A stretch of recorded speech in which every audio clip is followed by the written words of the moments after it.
El trovador nicaragüense Hernaldo Zúñiga, autor de éxitos como Procuro olvidarte y Cómo te va mi amor, va a realizar una gira por nuestro país y va a ofrecer presentaciones en Antofagasta, Viña del Mar, Coquimbo, Colchagua y Santiago. Las entradas ya están a la venta a través del sistema Punto Ticket y estamos justamente con él aquí en el estudio. Estamos con Hernaldo Zúñiga para conversar sobre este momento, pero también sobre su trayectoria. Hernaldo, muchas gracias por acompañarnos. Muy buenas tardes. Bueno, lo primero es preguntarte qué es lo que te trae. Tú dices que vas a también estrenar un nuevo DVD o tu primer DVD dentro de tu larga carrera. Cuéntanos un poco de qué se trata.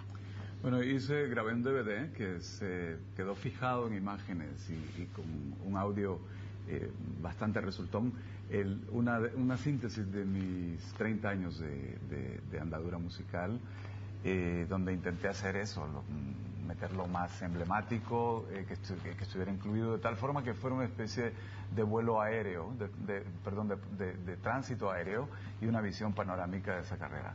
En Chile ha quedado un poquito descolgado de mi proyecto musical por razones de terceros, porque yo no intervení en lo personal ni el público chileno, sino que son estas cosas corporativas, etcétera, que ocurren dentro del mundo de la música. Es decir, para que un artista llegue a un público necesitamos de muchos intermediarios y a veces esos mensajeros se vuelven perezosos o son reacios a ayudar en ese propósito.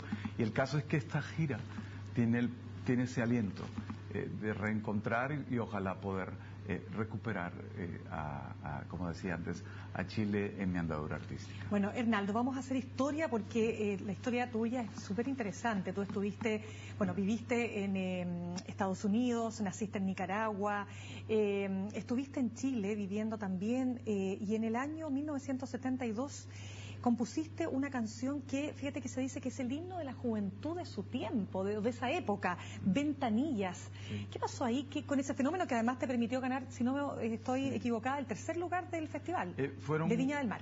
Fueron años después. La composición Ventanillas pues, tendría que haber sido un compositor demasiado precoz para hacer una canción así, todavía estaba muy chiquitín entonces. Pero años después, no mucho después, compongo Ventanillas en el primer año de la carrera. Yo vine a estudiar leyes a la Universidad de Chile y compuse Ventanillas. Esa canción que inicialmente la hice pues sin saber por qué se estaba urdiendo y por qué se estaba construyendo, se vuelve canción de fogata, de lo que ustedes llaman asado. ¿Por qué no nos cantas un poquito para recordar la canción y para poder entender cómo puede ser un poquito, no? Sí, desde mi ventana veo la aventura en nubes y vientos, en soles y mares, en los firmamentos. Y en fin, es el grito de un joven que dice tengo miedo de existir, el mañana se avecina, etcétera. Esa canción recala en el Festival de Viña del Mar. La gente me revela con el entusiasmo de la gente, me revela que yo traía dentro el talento de poder contactar. Ese es lo que está... Uy, yo hace años no vi esa versión porque es la original. La original de estudio. Mira, te emocionas. Sí, pues esa es la grabación original. Hace muchos años no lo oía. El caso es que ese episodio, Viñamarino, cambia mi vida para siempre. ¿Por qué? Porque iba yo para abogado, con una vida relativamente predecible, digamos. Terminaba carrera, me integraba al despacho de mi padre, que es también jurista. Y me casaba, pues tenía hijos y me moría. Era un poco todo lo que ocurre en el estándar, pues esa es la vida, ¿no? Ser. Pero espérate, Hernaldo, ¿y no te atreviste a romper con eso y decirle a tu papá, ¿sabes que quiero ser músico, papá? No, es que yo no lo sabía. Pero tenías ese bichito dando vueltas. Nada. ¿Tampoco? No. Así, Para mí fue una especie como de bomba, literal, emocional, espiritual, que brota de la nada, por el azar, por la circunstancia. No sabía que era capaz de componer una melodía, tampoco que era capaz de hacer un texto que ensamblara en una melodía. ¿Pero cómo? ¿Qué edad tenías tú cuando 17 años. Ya, y esto, o sea, no es como otros que parten, no sé, mucho más chicos. Yo no tenía ninguna señal. Tenía talento artístico. hacía poesía, dibujaba, pintaba, pero pues nada anunciaba o presagiaba que yo podía tener talento para la música. Y el cambio que viene con este triunfo o con este puesto, digamos, que tú logras establecerte, ¿no?, respecto del Festival de Viña, ¿en qué cambia tu vida a partir de ese momento? Bueno, fue bastante traumático, la verdad es que yo no lo disfruté nada. ¿Por qué? Porque tengo una especie de enemigo interno, y es una especie de... no tengo la pulsión normal de mis colegas, digamos, o sea, no tiendo al exhibicionismo, no tiendo a estar debajo del foco de luz.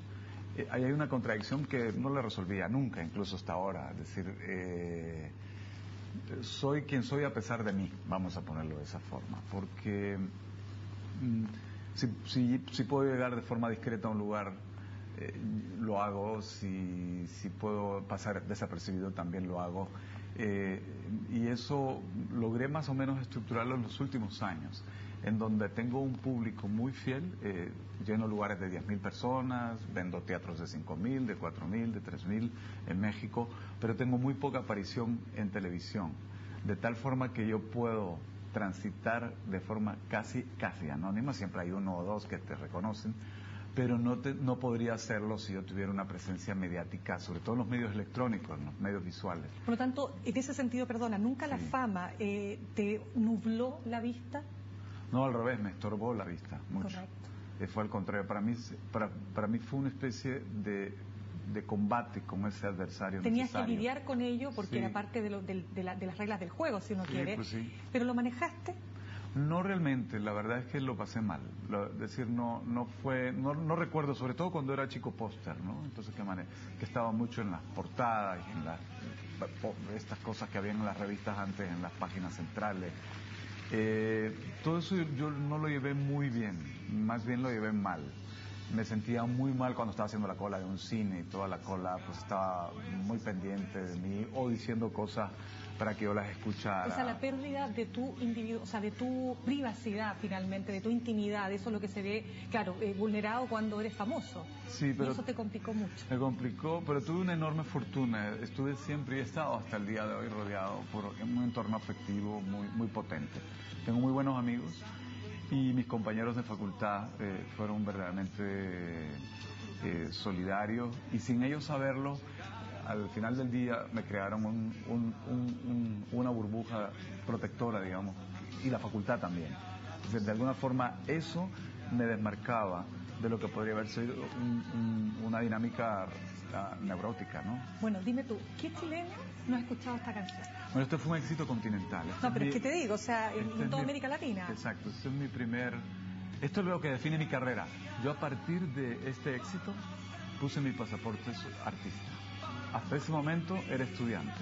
A partir de Procuro Olvidarte, de ese álbum que compuse y que compuso Manuel Alejandro la mitad, yo otra mitad, y él lo produjo, que fue multiplatino en todos lados, etcétera, es donde dije, ahora sí creo que sí, mi lugar en el universo, en el mundo, es comunicarme a través de la palabra y de la música. Y ese día yo me vuelvo profesional, que es el año 80. ¿Y qué sientes cuando te ves ahí? Me veo muy lejano. ¿Muy lejano? Sí, porque yo ya no canto así, ya no, pues tampoco físicamente, pues no soy el mismo, y me gustó más ahora, la verdad. ¿Y cómo cantarías esa canción ahora? Bueno, no es como la canto. Cántala, pues. Bueno, ahí está. Cuéntala, aquí ahora, hoy día. Procuro olvidarte, siguiendo la ruta de un pájaro herido.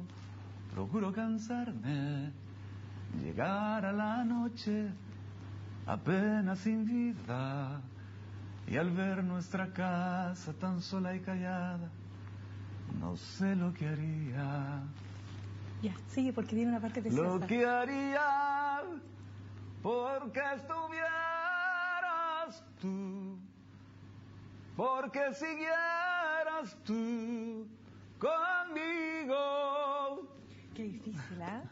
Qué difícil. Pues son canciones que reflejan un tiempo y que se hizo estándar. ¿A quién se la dedicaste? Esta es una canción que compone Manuel Alejandro. Pero tú, a en un tu amor, interpretación. Es que él la compone porque yo no la puedo componer. Yo tenía una novia que me había destrozado el corazón. Nos habíamos querido mucho y por circunstancias totalmente externas a nosotros se produce una ruptura. Y esa ruptura, yo era muy, muy jovencito para administrarla bien. Literalmente, yo creo que es la única vez que me han realmente roto el corazón en muchísimos pedazos. Y eso se reconcilió felizmente. Si no hubiera roto con ella, no hubiera conocido a quien es más tarde mi esposa. Porque un clavo saca otro, ¿viste? Sí, pero te marcó, ¿ah? Te marcó. Sí, me marcó para siempre. Cierto. O sea que ella quedó sabe, esa canción. Y ella sabe sí, claro. esa canción y tu actual señora lo entiende también, supongo. Ay, sí, bueno, ella es la menos celosa y la más maravillosa mujer del mundo es la que tengo yo. Pues, y si esa canción Tal Vamos, a este artista que eres tú, ¿qué sigue después? ¿En qué? En tu vida.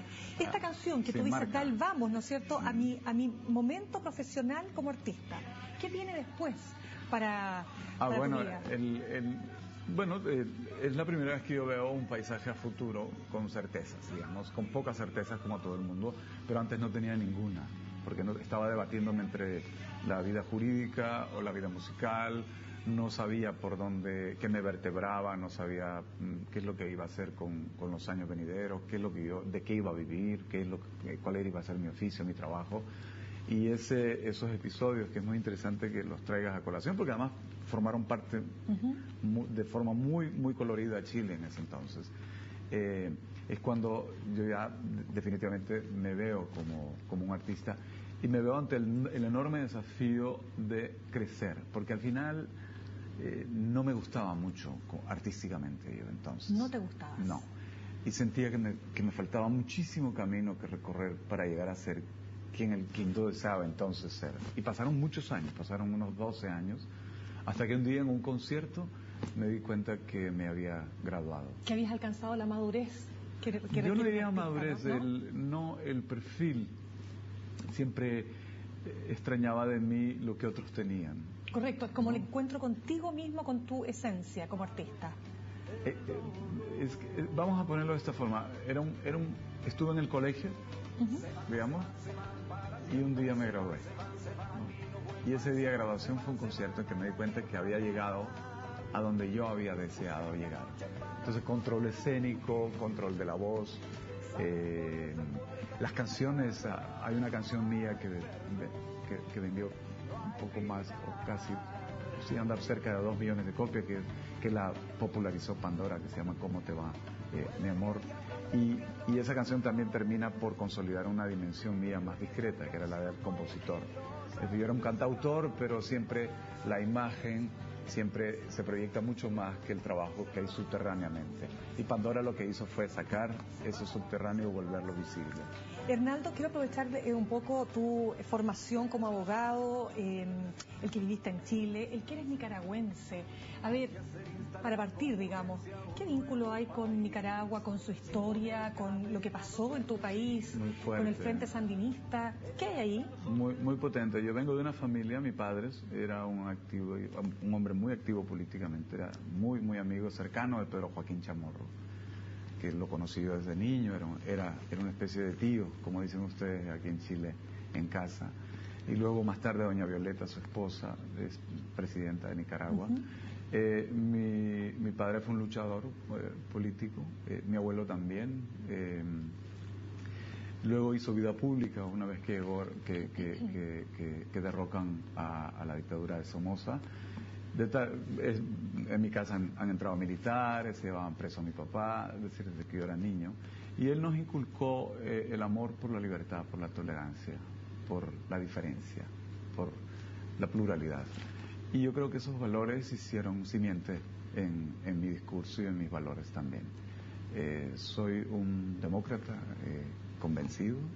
Creo que la mejor forma de convivir es en democracia, es en un Estado de Derecho, es cumpliendo las leyes, o intentando cumplirlas. Todos de alguna manera de repente se nos resbala en la cáscara de plátano nos resbalamos de repente, pero sobre todo el respeto y la tolerancia creo que son 2 valores que hoy por hoy deberían de volver a reinstalarse con la misma potencia que lo hubo, por ejemplo, cuando yo era niño, ¿no? Hablamos de libertad y de democracia. Hoy todos los países de América Latina, mal que mal, tenemos regímenes, digamos, votados por sus pueblos. Algunos regímenes o algunos de esos gobiernos no honran tal vez esa voluntad popular y se vuelven una especie de pequeños reyesuelos, ¿no? Pero también el pueblo luego tiene la libertad de derrocarlos o de bajarlos a punta de voto en las elecciones siguientes. Entonces, hemos avanzado muchísimo y las generaciones, yo creo que nuevas, no valoran lo mucho que se trabajó y el costo de esas sociedades civiles que heredaron y lograron conseguir, pero sobre todo para nuestra región. En el caso de Nicaragua es evidente que ha habido un tránsito muy traumático, pero vivimos en una democracia cuestionada siempre desde adentro y desde afuera, pero estamos a años luz de lo que se vivió en los años de la dictadura. Y en ese sentido, tu percepción del Frente Sandinista, del proceso que ha vivido. Es que ha tenido muchos procesos, Por es decir, supuesto. evidentemente yo me adherí como toda persona con sensibilidad social, y además era una persona que sufrió la dictadura en carne propia, de forma directa, y obviamente en el colectivo humano al que pertenecía entonces. Entonces me fui muy feliz con el advenimiento con el derrocamiento de la dictadura. Y después vienen los cuestionamientos que hubo recortes de libertades, pero nunca se perdió del todo. Luego la famosa piñata, aquella que hubo un expolio de los bienes públicos, que fue muy cuestionado interna y externamente. Y lo cierto es que Nicaragua todavía sigue buscando un camino institucional, sigue todavía sin poder armar una sociedad plural. Es una lucha que creo que sigue permanente. Es un país muy politizado. Hoy, Perdona, Hernando. Sí, lo que pasa es que desde esa mirada también que tiene que ver más con, claro, con tu lado, si uno quiere, político, ¿cómo ves y cómo visualizas lo que ha pasado en Chile en el último tiempo? Fíjate, llegas en un momento donde hay una tremenda crisis en una zona mapuche, que es la Araucanía, donde se han producido hechos muy, muy graves. El año pasado, antepasado más bien, al 2011, recordemos que estuvo marcado por las movilizaciones estudiantiles. En fin, ¿cómo has seguido tú? ¿Te preocupa lo que está pasando en nuestro país? Yo creo que no es nada más un tema privativo de Chile. Aquí se manifiesta en un drama con la comunidad mapuche, pero al final del día lo que pasa es que se ha dejado de hacer política hace bastante tiempo. Es decir, los gobiernos, hoy por hoy, su ADN es económico. Y yo creo que en eso se ha perdido un espacio que habrá que ganar, y muy pronto. Es decir, volver a hacer política, volver a dignificarla, no verla como se está viendo hoy, que está infravalorada en España, en Italia, bueno, imagínate el caso de Berlusconi. La pauperización de la política en base a los operadores políticos y los protagonistas de la política en los años recientes, más la entronización de la economía como rectora de la ciudad, como rectora del Estado, pues yo creo que nos ha llevado al estado en que donde se pierde visión. Es decir, el fenómeno mapuche, al igual que el fenómeno Chávez, y al final que todos los fenómenos que podemos en un momento dado cuestionar, no nacen como los hongos, porque cayó una lluvia y había un abono, sino que es una sedimentación muy lenta. Es decir, hay insensibilidad. Lo mismo ocurrió en Chiapas, en el caso de México, reventó con un movimiento además muy mediático, con el comandante Marcos como líder de eso. Y lo que hizo fue poner en la agenda del Estado mexicano a Chiapas, que no existía como comunidad. Y estamos hablando de una región inmensamente rica en lo cultural, en lo histórico, y con una población importante. En el caso de los mapuches, entiendo que es una comunidad muy reducida. Eso le quita, obviamente, el peso político. Ellos no reportan votos, ellos no significan riqueza en el sentido material, es una riqueza cultural. Y yo creo que no quisiera entrar demasiado en política nacional porque por razones de prudencia primaria, ¿no? Pero en el fondo es un fenómeno mundial en donde hay mucha insensibilidad a la hora de la lectura de las cosas, de la política. Y probablemente es porque tal vez se ha desarbolado de políticos a la política también. Han entrado personas, es que es increíble, ocurrió lo mismo en la música. la música estaba llena de hombres que amaban la música. Los directivos, los ejecutivos de las empresas discográficas eran hombres que se les saltaban las lágrimas en los conciertos de sus artistas. Y de repente empezaron a llegar los headhunters y el Procter & Gamble y el que había sido presidente de IBM pasaba a ser el presidente de Sony Music o de EMI o de esto. Y pues mira dónde estamos hoy en la música. Es una industria destruida que producía mucha riqueza, cultural, mucha riqueza material, puestos de trabajo, impuestos y demás. Hoy es inexistente. Ese es un gran ejemplo de lo que puede llegar a ocurrir en los estados, en la política. Hernaldo, para terminar, ¿dónde te vas a presentar? Me piden, por favor, que recalquemos dónde vas a estar. Perdón. Voy a estar en el Teatro Caupolicán como colofón de esta gira previa, el 22 de enero. Tengo mucha ilusión. En lo previo voy a estar en los casinos Enjoy, en varias ciudades, Viña del Mar, Rinconada, Coquimbo, Antofagasta. Y igual se me está olvidando en este momento en una ciudad. Todavía traigo un poquito de jet lag de ayer. No te preocupes, lo vamos a buscar por internet, sí. Pero muchísimas gracias, Hernaldo, por habernos acompañado. Encantado. Que vaya muy bien en esta nueva etapa. Un abrazo muy fuerte, que este es un lugar de inclusión y de pluralidad, y el que yo soy un entusiasta evidente. Yo veo mucho esta cadena, entonces me encanta estar aquí con ustedes, con la versión chilena además. Sí, pues, muchas gracias. Venga. Y nosotros cerramos estos 30 minutos, ya volvemos. Se van para siempre, se van y no vuelvan, se van a la